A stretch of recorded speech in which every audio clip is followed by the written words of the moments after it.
Now I welcome Sri Ravi Lochanan on the stage to talk about the neglect of village temples. Sri Ravi Lochanan is a finance professional who is interested in economics and history. He is a student of Indic orthopraxy, philosophy, and keen on demographic studies, a believer in constitutional process to arrive at solution for problems undermining Indic communities at large. So I welcome Sri Ravi Lochanan on the stage. And let me start by bowing my head to Aravudan Sarandapani, who is the primary Dividesham Lord in this secret city, the Lord who gave us the Nalayar Divya Prabandham. So, the topic is about neglect of village temples. This is specifically about rural temples, especially in a state like Tamil Nadu, where even as per census, only 50% of the population lives in rural areas. As per 2011 census, must be less than 50% now. But then, this has been a land of villages throughout our history. 2-3 millennia of history, we have abundance of villages, and in fact, there was a practice of identifying kingdoms and states based on the number of villages in area. Especially in the Chalukya kingdom, we hear about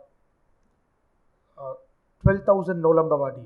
Now, the 12,000 actually meant 12,000 villages. And Gangavadi used to have 36,000 villages. And Gangavadi is the current old Mysore region of Karnataka. What was the practice in the ancient times when they used to set up a village? Let's take any village in the erstwhile Chengalpattu district, which is today's Tiruvallur, Kanchipuram and Chengalpattu districts, records of which are very much available with us from the 18th century, when the then Nawab of Arcot gave the district as a jagir to the East India Company. So East India Company was very keen on administering the villages in the most thorough fashion so that they could tax it as much as possible. And it is seen that every village had a set of religious institutions. There will be compulsorily one Shiva temple and one Vishnu temple in every village. Minimum one. There could be more, but minimum one Shiva and one Vishnu temple.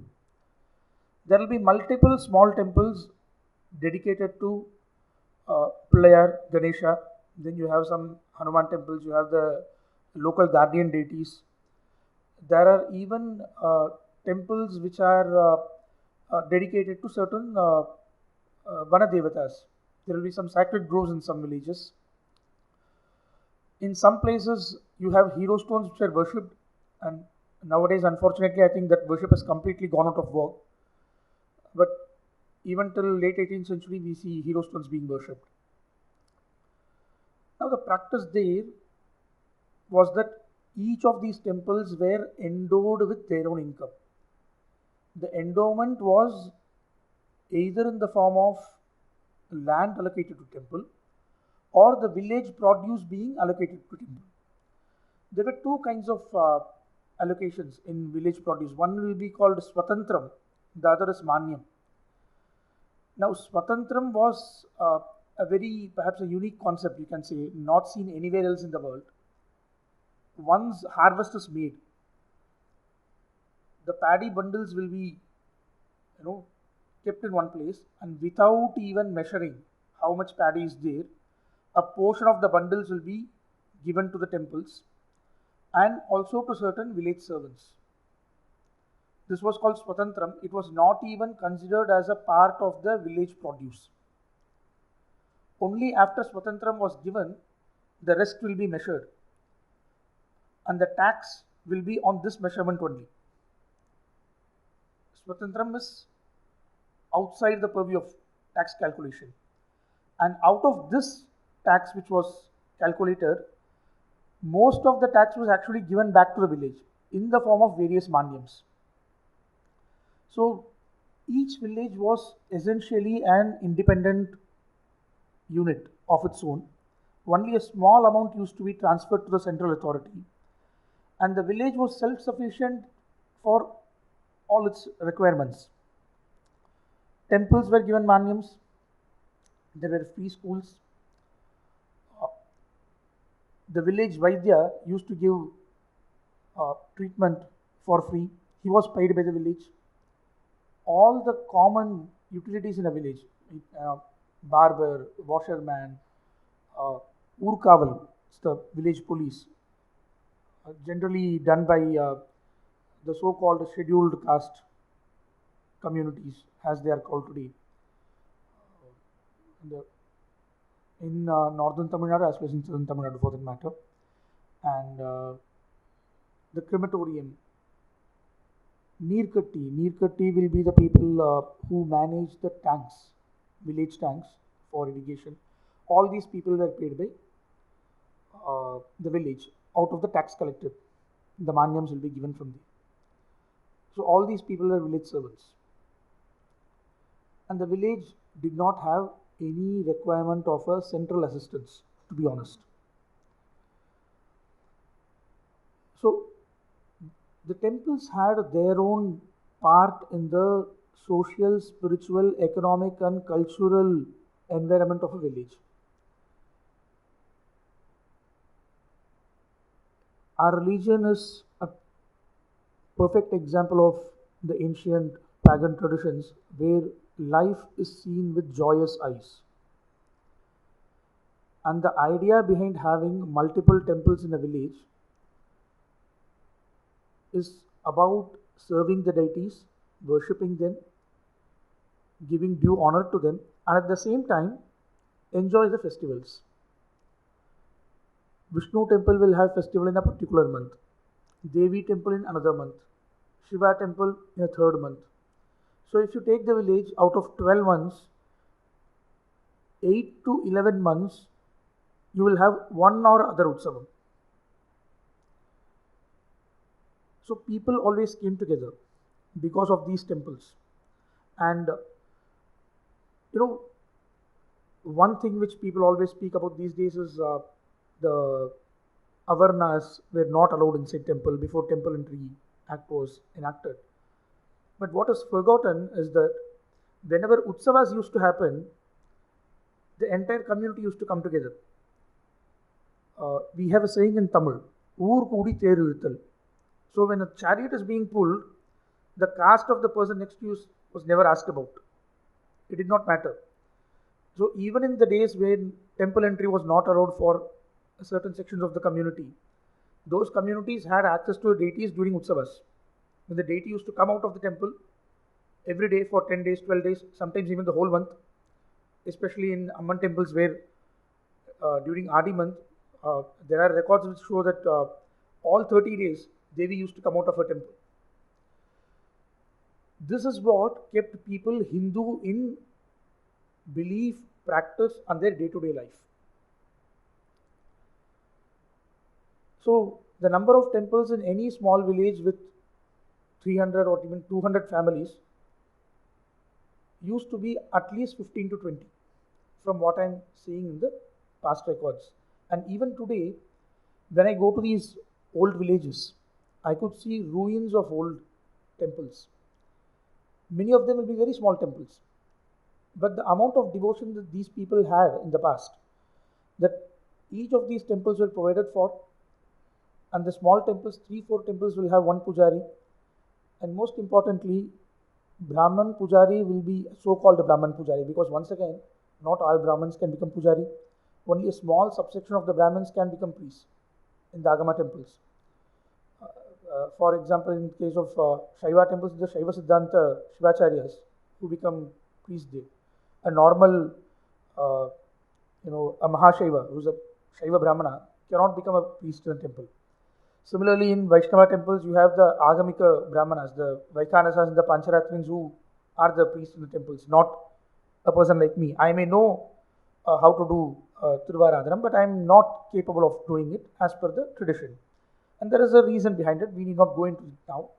But the point is that so-called Brahman Pujari temples were always a minuscule minority of the village temples. There will be 15 temples. You may have Brahman Pujari on 4 or 5 temples. The rest were actually managed as well as worshipped by various other castes.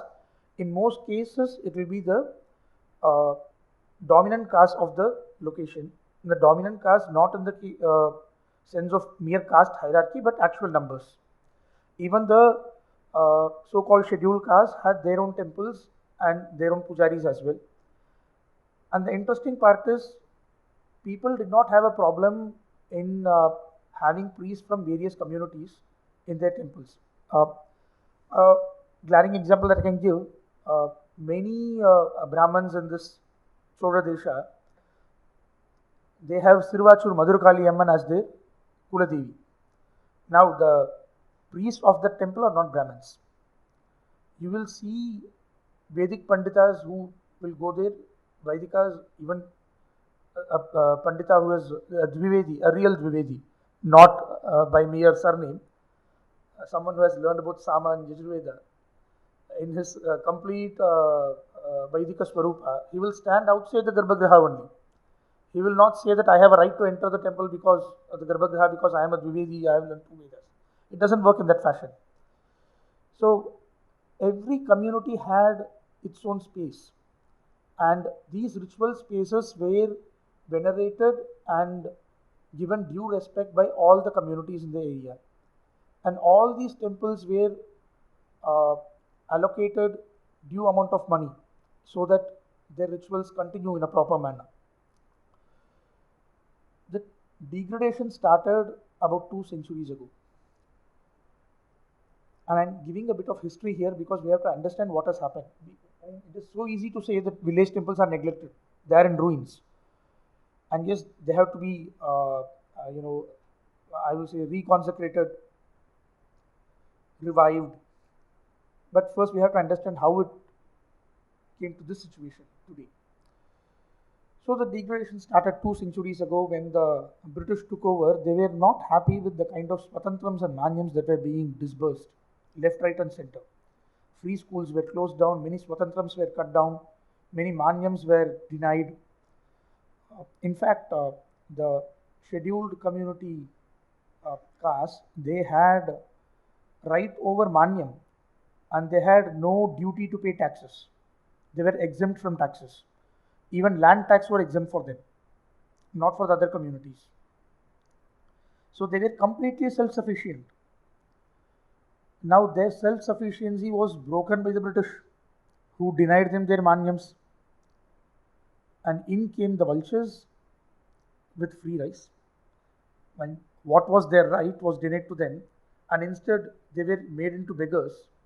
And these people gave a portion of what was their right as pittance. I mean, it is easy to say rice bag Christians these days, but in a way it happened because their right was taken away. And at the end of the day, livelihood matters the most. If you cannot live, what is the point, is what most people will think. So similarly, the temples also lost a lot of swatantrams and manyams. I mean, not many people may know, but Varadaraja Swami temple in Kanchipuram became famous or infamous now because of Aktivaradar Vaibhavam, where I think more than Bhagavan, everyone else around him earned a lot of money,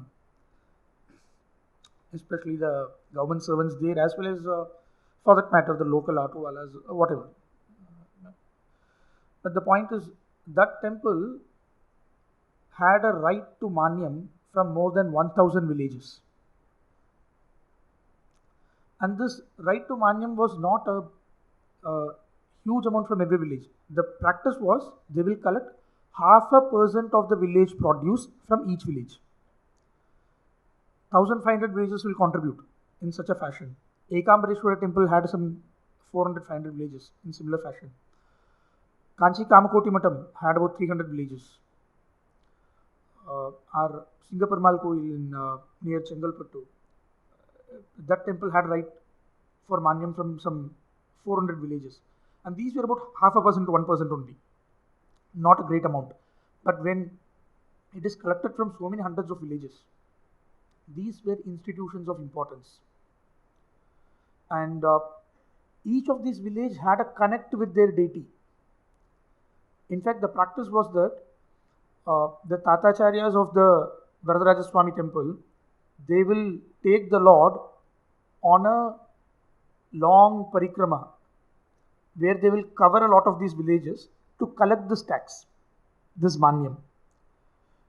So by this, the Lord is made to village more than 1000 villages every year. The idea behind the manyam was not merely economic, but it was about taking the Lord to his devotees, giving spiritual solace to those people, bringing a dharmic connect with the prominent institutions of that area with the masses. And naturally, the British were not keen on all these things. For them, it is a spectacle, and they are also required to give protection to the the Julus, as they say, for a month or two. So all these were slowly cut down over a period of 2 or 3 decades at max. And we see a situation where by the 1850s and 60s, most of these visits had become non-existent. And sometimes when the temple fell into very bad financial position, they might take the deity to 100 or 120 villages to collect some money once in 3 or 4 years. And even that stopped by 1880s. And this was the situation throughout Tamil Nadu earlier. So the connect between the major local temples and the surrounding villages were cut by mid of 19th century completely. The village temples, well, their manyams were also seriously cut down. Well, the idea of the British is to tax, to take away money, and of course hoard it and then send it to their homeland. So centralization of revenue was very important for them. To expend the revenue within the village is something which they considered as unacceptable. So the manyams were cut down for all these local temples as well. The pujaris were denied their manyams. How could they manage a temple without the manyam? Today we saw a picture of a Swami, Archaka, shown by our Ramesh sir, where out of his devotion he has been serving the deity for decades without a proper salary. They are Bhudevas. I concur. They are devatas on the earth, ought to be respected a lot. But you cannot expect every pujari to behave in that fashion. It is not possible. Such Mahatmas are very rare. And thankfully, we still have such Mahatmas, which is why our temples are surviving to some extent in the rural areas. But the point is, a vast majority of the village temples suffer from lack of priests because we don't pay them. This manyam culture was cut. Next came the problem of renovation and repair. Renovation used to happen in the smallest temples because they were mostly brick structures or wooden brick structures, and they have to be actually renovated once in a while. Otherwise, there will be leakage of water, and all that problems will happen. These were also provided by the village council. That was also stopped. And we see a situation arising by the late 19th century where many of these small temples disappeared into dust. And due to continuous artificial famines which were created under British rule, sacred groves also lost their sacredness. When it is a question between your immediate requirement of food and some sacred grove, the stomach won the war. It also led to environmental degradation. Many of these sacred groves were actually the centers of biological diversity. Much more so in Kerala, but even so in Tamil Nadu as well. There are records which say that these sacred groves had a lot of medicinal plants, and the Vaidya used to take his herbs only from these forests. Artificial famines were there. There was no source of income. Trees were cut down to earn some income. Sacred groves disappeared. That led to environmental problem wherein your rainfall was not affected immediately, but the groves actually worked as a kind of water collecting bodies, as what you call as I should not call it as collecting bodies because they were lakes, but these forests which were on the banks of the lakes, they actually diverted the water towards the lake as well as recharge the groundwater because they were always planned in such a manner. In fact, in the late 18th century, when the British were trying to figure out why there were so many lakes in Chengalpattu district, they understood that you cannot add one lake to the system, one more lake to the system, and even if you remove one lake from the system will fail. And these lakes were not actually built by even the Vijayanagar era. Most of these lakes were built from the Pallava era. The later Cholas, the Pandyas and the Vijayanagar emperors had merely maintained the lakes properly. And only in some rare cases like Tata Samudram near Kanchipuram or Channasamudram on the Vellore-Bangalore route, you find some new lakes being made, constructed by Vijayanagar period. And if you take the case of Madurai, Vaigai, which is a comparatively smaller river, has about, or rather had about 3,000 lakes on its shores, on its banks. Now I think only about 40% of them survive, if I'm not wrong. And even in that 40%, most of the lakes have lost their connection with the river. In fact, there is a interesting tidbit of an information between, there was a poetry competition between Utta Koothar and Pugarendi. So Koothar says that Vaigai water doesn't flow to the river, or flow to the sea because she being very close to Shiva, she hates the sea who gave poison to Nilakanta. So Pugarendi gives a very down-to-earth reason for this encounter. He says, because she is feeding so many lakes on her left and right, she fails to flow to the sea. And it was true, 3,000 lakes. Imagine that. The amount of water management that was envisaged by these rulers. And you know what? I'm talking about water management for a particular reason when I'm mentioning about temples. Most of these lakes were endowed with temples. Because there was a time when we were God-fearing. I don't think most of the people are God-fearing anymore. We tend to do business with the deities these days. Right? That there was a time when we were God-fearing. Bazaars were built in front of temples in Hampi, Vijayanagara, because the belief was that people will do honest dealings under the eye of the deity. In fact, business contracts were written that this is being signed under the shadow of Sri Krishna, under the shadow of Sri Virupaksha. So he was the witness for their business dealings. It was similar in every village. And tanks were endowed to temples because people will then be afraid of encroaching tanks. Shivan Suttu Kulanasham. Now, Shiva temple is being encroached upon, then we need not talk about tanks. Recently, we came across a book which was published by some good soul from Srivilliputtur in 1985, when the temple still had a copy of Inam register in the temple records. But today they say there is no Inam register in the temple. But back in 1985, there was an Inam register.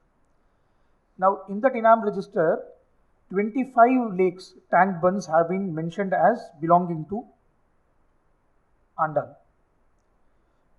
Together, these tanks had occupied an area of 3,000 acres. Would have irrigated about 4 times that amount of land, bare minimum. So 12,000 acres of land would have been irrigated by these tanks, bare minimum I'm saying. And because these tanks belong to the temple, income from the tanks in the form of fishery or the amount being paid by those who were served by these tanks, some small amount has to be paid to the tank, and after the repair works and maintenance works are done and salary is paid to the Neerkatti, the rest will accrue as an income to the temple. And every 1 or 2 centuries, when there was requirement for some massive renovation work to be done in the tank, it was carried out by the temple. So it was a very clear system. Now tanks have been taken away from the temples. Next, laws for temple. For the tanks as well, for that matter. In fact, I don't know how many of you have heard of this. The Neerkatti caste still exists. Very small tanks are still handled by them, especially in Ramnad district, where the PWD engineers are not able to understand how to manage water flow in such a dry area, arid zone. Where Neerkattis are managing their tanks, more than 90% of the water is properly used for irrigation. Our PWD engineers are not able to use even 65% of the water properly. But all the large tanks are with PWD department only. The Neerkatti will not even be allowed to enter those places. So traditional knowledge of 2 millennia is treated with contempt, and some modern paper which gives a person a degree. I don't know to what extent these people have actually undergone any field study before they get a civil engineering degree or whatever degree they get. They are made as PWD engineers and they are supposed to rule over all these infrastructure which are going to ruins. So coming back to the temples, by late 19th century, we see that all the small temples have disappeared, lack of funds for renovation. Then you have only the more proper structural temples remaining now. And even among the structural temples, an unfortunate reality is perhaps even in the British rule, they were a bit better, the larger temples were. Post-British era, we see a case where almost all the major temples have been taken over by the government. And even temples which have 400 acres of land lie in ruin, right? And this happens across villages. And what do the villagers do? It's a very curious case because in most villages we see, the past 1.5 to 2 years, as a part of People for Dharma's activities, we have visited several villages. We have tried to understand what happens to these temples and how the villagers feel about the temples. And it is like, you can say, a curious combination of both heat and cold. Two impossible things exist simultaneously, you can say. The first thing is, these people are really devoted to the deities, the villagers even today. It is not that they don't care about the temples. In most cases, more than 80% of the cases, we see that the local villager is upset about the temple being in disuse, and during the main festival days, for example, if it is a Shiva temple on Aradra Darshanam, at least on that one day, the villagers come together, they light lamps, they try to do some kind of a puja or a bhajana activity in the temple, and rest 364 days it will remain silent. The temple will be. Similarly, in case of Vishnu temple, Purotasi Saturday is what considered as very holy for Vishnu in this part of the country. So Purotasi Saturdays alone, people will come.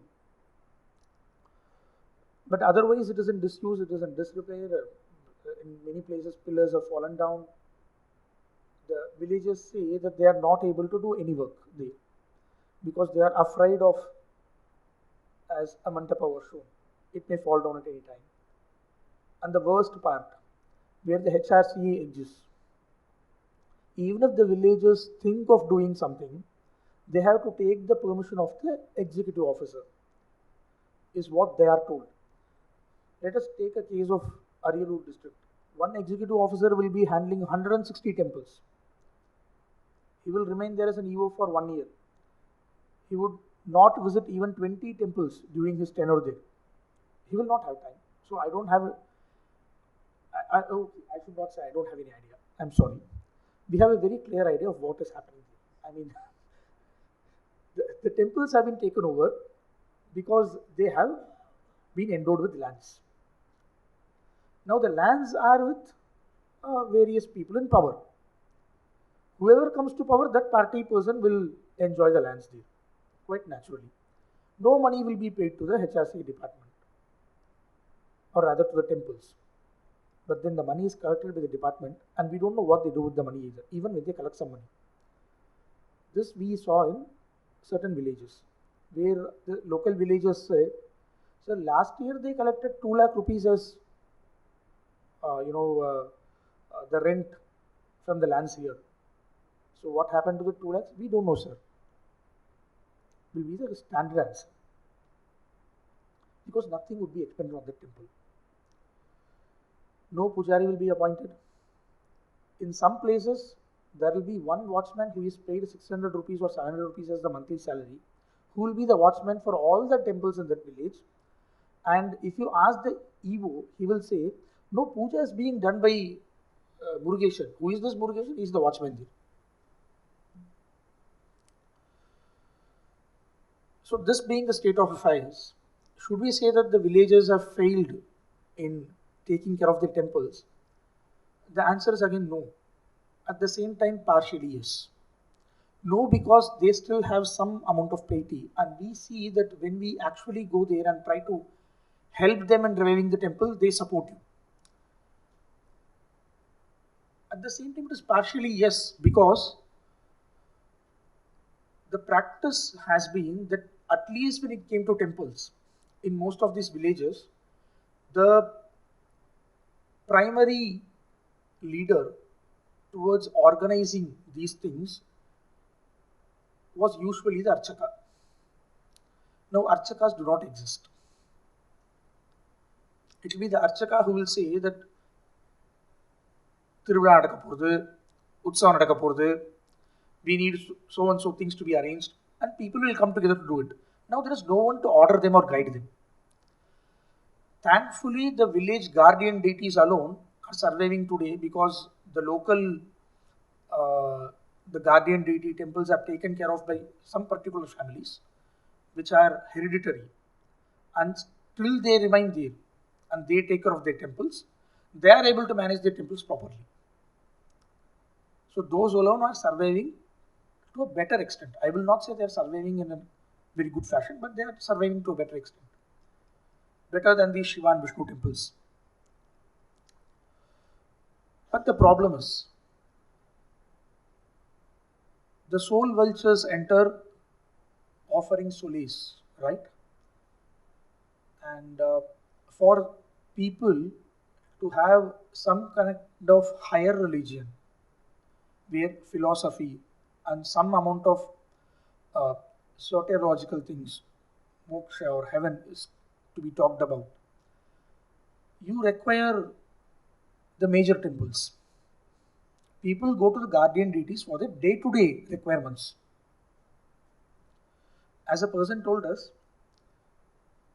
"Sir, maadu kaanama poiduchu, ayyanarta poi keppen." When his cattle is missing, he goes to Ayyanar temple. But when he wants some spiritual solace, let's say he is for whatever reason depressed, they want to go to a Shiva or a Vishnu temple, sit there, have darshan of, as Ramesh ji said yesterday, Sai Raksha Puja, or early morning when the doors are opened, Vishwarupa Darshana. It gives you a kind of mental peace and happiness which they are unable to find in these guardian deity temples. So the point is, each of these temples exists for a purpose. Uh, a similar story was actually told to us by Nambutiri in Chatamangalam, which is near Kozhikode. So there is this Paderi Mana, which is a Nambutiri Illam. They have temples of Guruvayurappan. They have a temple for Shiva, for Durga. It is said all these deities came to their ancestors in one form or another. And when Tipu invaded, the temples were desecrated. So post these desecration, they had a Deva Prashnam, where the head of the family questioned the deities. That we have been serving you for centuries, you did not deign to help us. And he got very, I'll say funny answers actually. Guruvayurappan said, your ancestor asked me on moksha. I am here to give moksha to all your family members. You do puja to me. Maranamanal Vaikundam Kodukkum Piran. So when you die, we will give you Vaikunta. Don't expect me to be your watchman. They asked Parameshwara. So Parameshwara stated, earlier there used to be too many snakes here. Your ancestor had placed me here to protect the family and the nearby people from snake bites and poisonous things. And also to give you jnana as Dakshinamurti. And he remained silent after that. Bhagavati said, I was brought here by a Tamburati, by the matriarch in the family. Because they had some trouble conceiving children, perhaps some 6 or 7 centuries ago. And since then, I am here to ensure your line survives. Every generation will have children. So this head of the family got very upset and said, so no one will protect me. He said, no, there is a deity to protect you. This place is Chatamangalam. It's the place of Kutti Chatan. He is the guardian deity. You go to him. And there is a story regarding this mana during the Mapla riots. That when a group of about 150 to 200 Mapla rioters had attacked this mana, 2 huge trees fell down on their own. Kalmari Poinjadu is what they say. The stones threw on their own. Interesting part is it is recorded that 40 Mapilas died due to freak accidents. Okay. So, it hit me hard when I heard this. So the idea behind having so many temples in a village was that each of these deities is supposed to provide one particular service to the villagers. In return, the villagers serve the deity as well. It is as Gita says, Bhagavan Krishna says in Gita that you serve the devatas and the devatas help you. It is paraspara. And this paraspara relation between the deity and the devotee has been torn asunder because of lack of artha. The economic downfall of temples is where it started. Then post-independence, we see a period of 10 to 20 years when people were taken in by the Dravidian ideology and the communist ideology to a great extent. They have mostly come out of it, though the voting patterns may remain in a similar fashion due to some kind of inertia, maybe. But there was a period of 2 to 3 decades when footfall in temples had fallen greatly. People had become almost irreligious. And that was the time when even the remaining temples went into disuse. Now I'll give you certain few examples where we have sort of revived worship in some of these old temples. The first place where we manage this is in Sri Purandan village. Now the village has become famous because of the Nataraja Murti, which was stolen brought back from Australia. A tidbit of information for you. That Murti remains in the temple only for 1 day in a year. Rest of the days, the Murti is under lock and key in some idol center. He is not offered worship. And 1 day in a year, he is brought here only because the local villages are insisting upon it through the panchayat leaders. Now, the Sri Purantan has a Shiva temple. That Shiva temple was built by Rajaraja Chola. Shivapada Shekhareshwara is what the deity is called. But this village had a huge Vaishnava Agrahara sometime in the past. There are several Vishnu temples in this village. We have revived worship in 2 temples. One is Vedanarayana Perumal. The other is Lakshmi Narasimha. As per the local villagers, no worship was offered to them after mid-1980s. What happened in the mid-1980s? The Utsav Murtis were stolen from this temple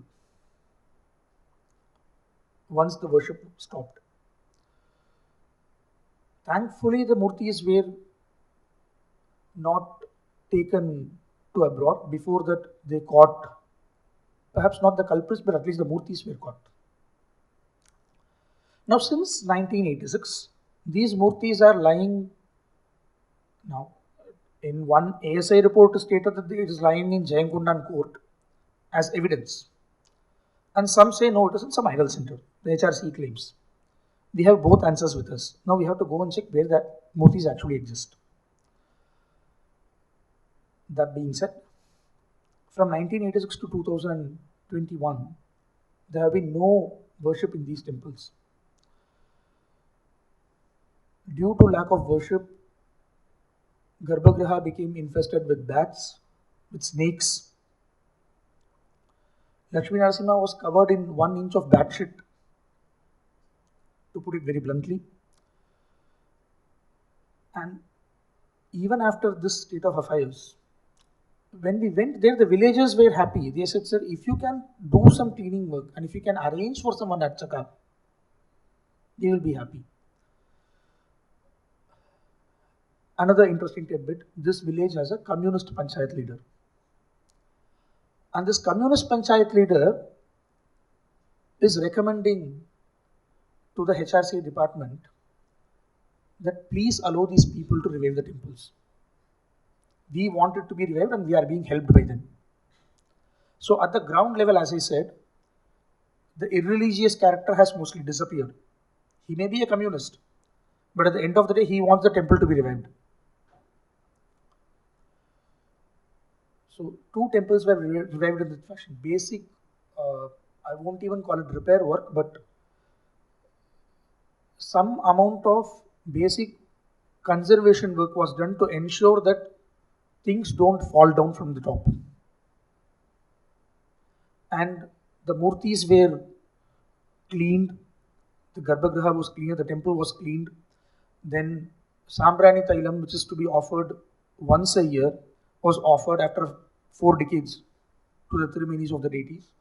Now since last year, July 2021, continuous puja is happening in the temples, both the temples. And this is where we thought how many similar such temples would actually exist. And interestingly, we found that now, just yesterday we saw, there is one more Vishnu temple in that same village, where only the Moola Murtis are available. The foundation is seen, nothing else is seen. He is Varadaraja, standing at maybe 10 or 11 feet tall, with Ubayanachimar, both Sridevi and Bhudevi, in the open. And he is awaiting some work for him now. And we hope we'll be able to take it up very soon. But before that, we came across another village. This was in Ramnath district, Anandur. This village had a different set of problems.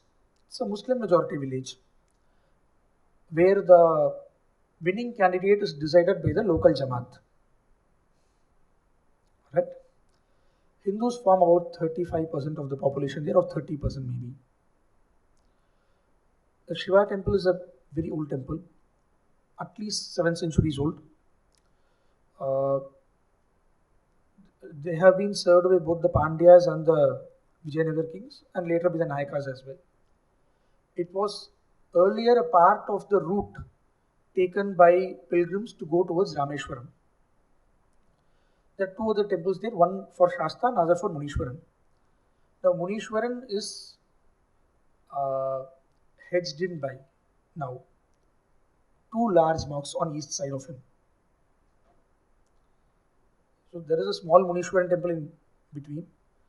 On his right is a big mosque, on his left is another big mosque. This is state of affairs in that village. The temple pond was being encroached upon by the locals with the connivance of the panchayat itself, is what we were told. Somehow the local Hindus decided to rise up on their own.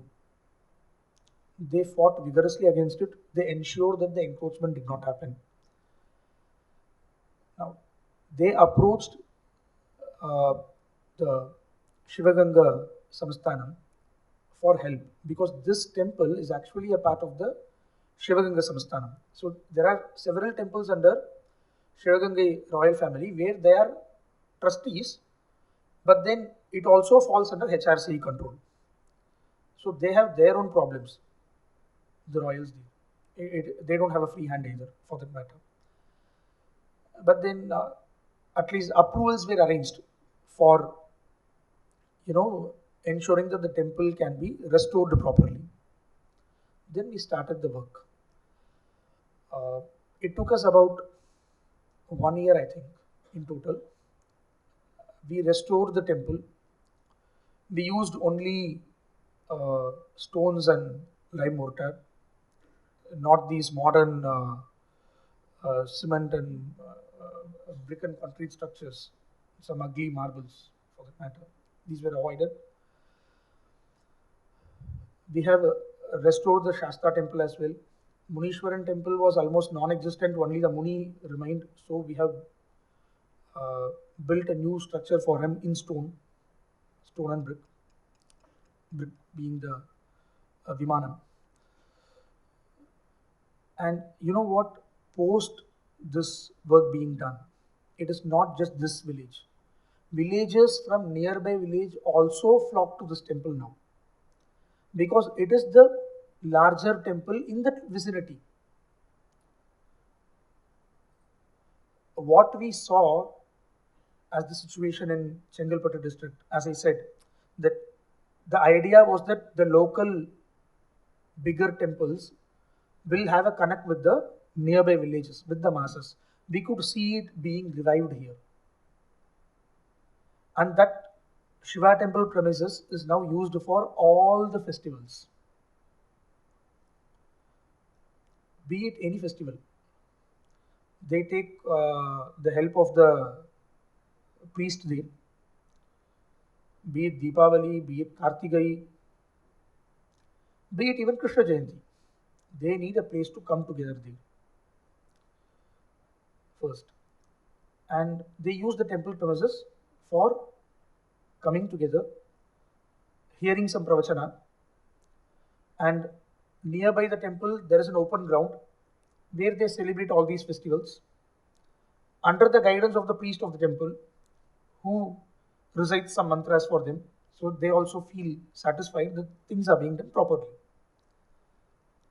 Where no one used to come, where the temples were in thorough disrepair, where the Shivalinga and the Pita were actually in two different places, and we don't know how it happened after the puja was stopped. The locals say someone vandalized it at night, we did not even know who did it. But after renovation and restoration, or not renovation, but restoration of the temple, you see villagers from more than 25 villages coming together. Today, during Kartigai, we had more than 2,000 people assembled there.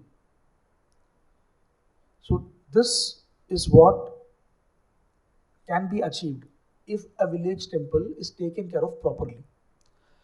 The neglect happens because, as I said, the economic power of the temples have been taken away. And unfortunately, most of these villages today don't have the traditional Brahman priests who used to be the people who guided the community about how to go about with these temples. Even in Sri Purandan, one thing which a very elderly person told us was, இங்க சாமிங்க இருந்த வரைக்கும் பிரச்சனை இல்லை, 30 வருஷமோட எல்லாம் போயிட்டாங்க, ஒன்றும் உருப்படலை. Regarding temples, he said, to translate it, that till some Brahmins, at least for in his view, the Vaidika Brahmins were there in that village, it was still okay.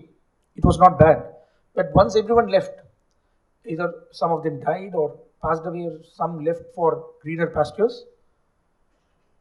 everything went into ruins. Because there was no one to guide them, these people. It's a bit of a complex situation, as some might say, but in our opinion, these things can be managed easily, provided we infuse some funds, we help the local villagers take up the restoration of worship in their own temples, and once it is established, the villagers come together, and you know what? Where these temples are revived, we find that certain people who love to convert the gullible, they find it difficult to enter those places. It is very easy to talk about anti-conversion laws. Laws don't work in India, is my opinion. On paper, we have n number of laws. Leave all these laws. We don't even follow traffic rules, for that matter. Traffic rules are on paper. Who is following it? Most people don't. It has become some sort of a behavioral pattern for us by now. Right? But what actually works is street power. And street power exists only if you are able to organize yourself. And in villages, Hindus can organize only through temples. They don't have any other option. And when that organizational power is taken away from them, the other organized religions can easily enter. But where they have a temple, where temple worship happens, where the elders come together in the temple, they sit there, they talk amongst themselves. And when they come to know that some parcel of land is being bought by some XYZ organization for planting some place of worship, church planting is very common. Without even a single Christian in the village, they will first build a church and then they will start converting. But where you have established temple worship properly and where these people start coming to a temple, we had a classic example where church planting was stopped due to such meeting. The elders of the village forced a person to not sell land to these vultures. And he was actually selling it only because he was in some economic distress. And the villagers decided they will take care of him. So such unity can happen only if you have a proper temple ecosystem in existence. Where you neglect your village temples, the neglect happened because of certain circumstances, but those circumstances need not continue today. So it is all a question of, those who have some amount of economic capacity coming together and helping these poor souls. We know that in rural areas there are no industries. This is no China. They are dependent on agriculture and some other labor work where its contribution to GDP is very less. So they are unable to expend by themselves on these temples now, at least for the restoration part. But once you restore it, the daily activities are managed by the village. They don't have a problem there. The problem is because of disuse and, you can say disrepair, they're unable to use their temples now. So the basic thing that well-endowed Hindus can do is at least help these villagers get back their temples. You need not worry about conversion. They will take care of themselves. To go for Garvapsi first is like allowing the horses to bolt and then run after them or whatever nonsense that is being done now. We still have a majority with us. Let us at least save them first. Offer them some solace. So, some may question us immediately. So, what have you done? I mean, I just gave two examples. But even after that, just last month or this month, the first week of this month, we had Samprokshanam performed in another village of Vishnu temple, Kiraparthivanur. We are now working on a couple of more temples. One temple in Kanyakumari district under the guidance of Satishan Nambudiripat Tirumeni. That temple was actually destroyed 3 centuries ago during Aurangzeb's invasion of southern districts. It is called Mughals invasion, the Mughal invasion of Travancore.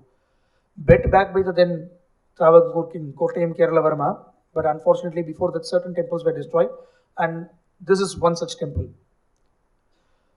The Moola Murti has been cut into maybe 11 or 12 pieces, if I'm not wrong. 12.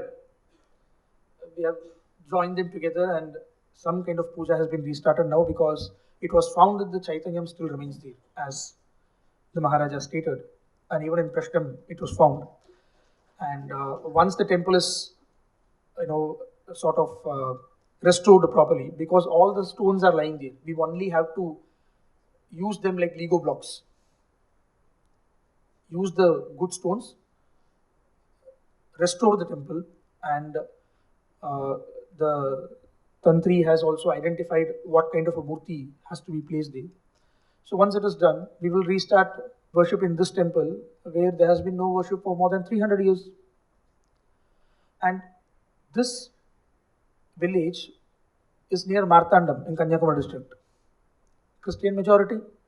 But the thing is, once work has started in this temple, every week, once a week, people gather there for pujas now. 30 kids come for Bhagavad Gita classes.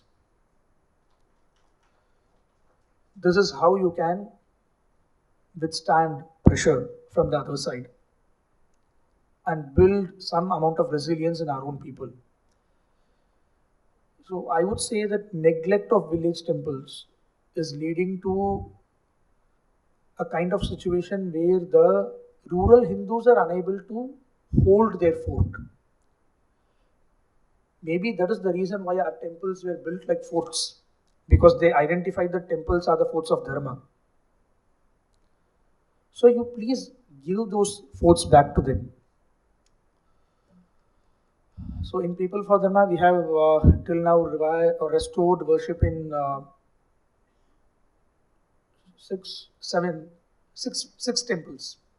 6 temples, and we have done some amount of restoration work in one temple near Kanchipuram, where worship has been happening. It has not stopped, but it was in a very, very bad state of affairs. The Sanjeevaraya temple in Tata Samudram, Ayangar Kulam, where the temple kitchen was in a very bad shape. So we have restored that, so the kitchen can be used now. And we have plans to take up restoration of worship in at least 10 more temples. We have a list of them, we have prepared it. The only thing we are waiting for is funds to flow, to be honest, because we cannot print currency, unfortunately. I don't have the capacity to do it. So we are forced to take up projects one by one based on the fund flow. We have started a fundraiser campaign for this separately under People for Dharma. And let me also say it upfront, we cannot give ATG receipt for this because it is a religious thing. And to sort of go around it and call call it by some other name and then apply for ATG. Can be done, but then we are also litigators. We go to the court and we want to be above board. So, People for Dharma does not have ATG. It only has 12A. So we are a non-profit organization. We don't pay taxes, but then we cannot give ATG. So that is also perhaps a reason why some donors are hesitating. But maybe we have to think a bit beyond the mere tax exemptions, right? So thank you all for patiently listening to me, especially before lunch. I think I overshot by 10 minutes. I was given time till 1. I did not even look at watch.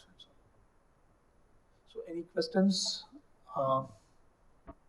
Characteristic feature of my litigations, my public interest litigations in the cases I file, invariably they involve major temples, big temples and all. Today, after hearing you, I realize I need to focus on village temples as well. Also, the water bodies endowed for temples. I particularly remember the Sanjeev Rayan. Tathasamudram is a very large lake. It has a large lake endowed. I've seen some documents. Yes. So I would request you for copies of this, and we already discussed the Shivaliputur thing also. I'll provide. We have it. So let's focus this and let's make the government responsible for the ruin of the temple, the ruinous condition of the temple. Sure. And I was thinking, as we are speaking, there has to be a new approach in filing cases. Fair enough, sir. We'll do it. So which will help revival. Definitely. We'll catch up on that again. Definitely, sir. So I need records. No, naturally, whatever I have, I'll definitely share with you. Thank you, and thank you for all you're doing. We are there to support you, sir. Thank you, Ravi Lochana. Any other questions? What is the typical challenge that you would actually face when reviving a village temple? Whenever HRC is involved, the first problem will be getting the approval of so-called EO. I have a serious doubt why I would even require his approval. That's a different thing. Because I'm trying to limit my language within the boundaries of decency, so let me not use certain words. But those people have not taken care of my temples for decades together. But if you plan to renovate, in their words, they call it renovation only, not restoration, then they generally ask you to pay the money to them so that they will do it. Okay?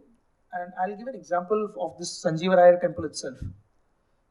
I think 30 lakh rupees were allocated initially by the government for some amount of restoration of the place. 12 or 13 lakhs were expended. No improvement at all was seen. Whereas when, in this case, at least the executive trustee of Varadaraja Swami temple, under whom this temple also comes, he was a very fair person, thankfully, and he allowed us to restore the place. When we had done it on our own, we must have expended about 4 to 5 lakhs max. What could not be done by an allocation of 30 lakhs could be done with mere 4.5 5 lakhs by you. But the problem is, it is all about commission. It is about giving it to their favorite civil contractors. And what they do, even after the commission and all other stuff, is that they use only modern means, in the sense that it is not done using stone and lime mortar either. That problem is also there. So this is the first primary problem. But we have found an easy way to actually get rid of this problem. It is to actually go to the villages first. You go to the villages first, you speak with them, you tell them that you can help them in restoration of the temple, provided they stand by you. And you know what? The villagers are very keen on restoration. So they use their power in the form of the panchayat leader. The panchayat leader wants each and every vote to win his election. So he is forced by these people to go and apply to the HRC department. And the department may not be afraid of you and me, but they are definitely afraid of political leaders, even at the local level. And especially in a village, it's the panchayat leader who reigns supreme. So when the panchayat leader says that we are going to restore this temple, you please allow us to do it, and we will do it with the help of certain good souls who are helping us out, things start moving. And once you start doing it on your own, you will find that instead of spending 70 lakh rupees, let's say, a figure, you could complete the same project in 12 to 15 lakhs. And you know the best part? Many of the villages will work for half wages. Some of them will say, sir, we will work for 15 days, you give us wages for 12 days. 3 days is our service to the deity. Because they are poor guys, they cannot give money. So they give their labor for free. In Sri Purandan, there is an electricity line which passes over the temple. It is giving power to some 4 houses. And during restoration, we had to cut that line for 4 days. And those people agreed without a word. I cannot imagine any city living person who will agree for 4 days without power because a temple near his house has to be restored. Namasaya Mato, let us be frank on it. But these people are ready to do it. So we have to give them due recognition for their fervor and devotion. It is not that these things are dead in the villages, just that they don't have a channel to actually focus the devotion. So when you restore the temple there, you give them a channel. Adding on your point, I would like to talk about the structures which have come up in the temple premises, especially the water tanks, the public water tanks in Sri Purandan Lakshmi Narasimha Swami temple, which was inaugurated by a minister of backward classes. I'll just add 2 words on that. Maybe a couple of minutes, I'm sorry. For 35 years, there was no worship in Lakshmi Narasimha temple. What the great government of Tamil Nadu has done is, within the temple premises, there is a Garbhagriha and Ardha Mandapa and an open Mandapa in front. And around it, they have a temple land of, I think, some 40 cents or so. But within the temple premises, the open boundary, I mean, there's the open ground around the temple, within the temple boundary, they have built a 60,000 liter water tank. It was opened by minister. The temple is under HRC management. An electricity box has been installed there. And the other part is, now recently they have allocated some funds for restoration of or renovation of Vedanarayana Perumal temple, where no excavation is being done around the temple, because you excavate any place, just 2 feet, you will find pillars. Pillar remnants are there. It was a really huge temple. They are not going to, their plan is not to excavate the surroundings to find out what was the actual extent of the temple. The local villagers say the ration shop is in temple land, school is in temple land. And the government is not bothered about those things. They are bothered about execution of the contract. 50 lakhs or 60 lakhs they allocate. They want to do some work there in the name of restoration, and this has come up now because worship is restored now. And this is coming out in social media, in Facebook, in Twitter. Someone is posting, and this is perhaps the one boon of social media, that the government is forced to respond. And the water body of this temple is right opposite to the temple. There is a road which divides the temple and the water body. It's a huge Pushkarani which has water, but surrounded on all sides by encroachments. And the steps have been covered by silt and trees or whatever. All you have to do is actually remove the silt. You will have some ghats. Even water for the temple can be easily brought from the Pushkarani. But that is not happening now. We are forced to depend on borewell water.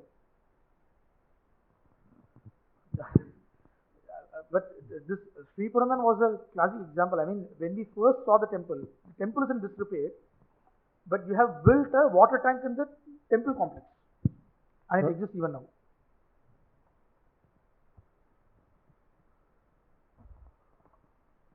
Hello, namaste. Thank you so much for your talk. It was very enlightening. I had a question around combining temple ecosystems with medicine. I found it very fascinating how you mentioned that in ancient times we had the herbal medicines and as part of the temple compound and the Vedyas. And we often see that medicine is one realm in which people are being converted through missionaries. And what do you see as the scope of, as part of temple restoration, is having some sort of Vaidya or Ayurvedic indigenous medicine systems combined with the temples? Is there much scope for this, and how do you see it? Not perhaps immediately in village temples, because unfortunately even survival is a problem for them right now. But in the long run, or not even in the long run, say perhaps in the next 5 or 10 years, it can be managed. It is not so tough. Herbal gardens can be set up, and once they are grown to some extent, they can be utilized for what we call as the Indian medicine system, because most of these herbs have been used by our grandmothers and great grandmothers as home medicines. The problem now is many of these herbs are not available easily.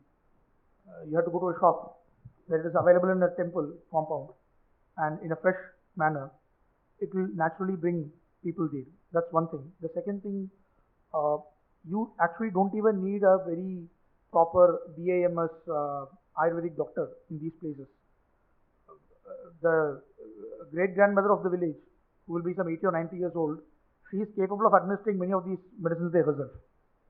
You only have to give her a way by which she can gather these herbs, and she can then impart that knowledge to others as well. That said, even the large temples used to have Vaidyashalas. The best example that I can give out of memory is the Dhanvantri Sannidhi in Srirangam temple. It used to have an Ayurvedic hospital attached to it. There was even provision for in-house patients to be treated there. From Vijayanagar era, records are available. Today, there is no Ayurvedic Chikitsalaya associated with Dhanvantri Sannidhi in Srirangam temple. The worst part is, the Dhanvantri Sannidhi there was actually set up by Ramanujacharya to administer a medicinal concoction to Ranganatha at night, every night. Because Ranganatha is considered as a very elderly person, a very old deity. So, he is giving a kashayam every night. It's a kind of devotion and love that a bhakta has for the deity. And even that kashayam is not going from Dhanvantri Sannidhi to Ranganatha these days. And not just the devotees, even the gods are denied their medicine by our great HRC department. So,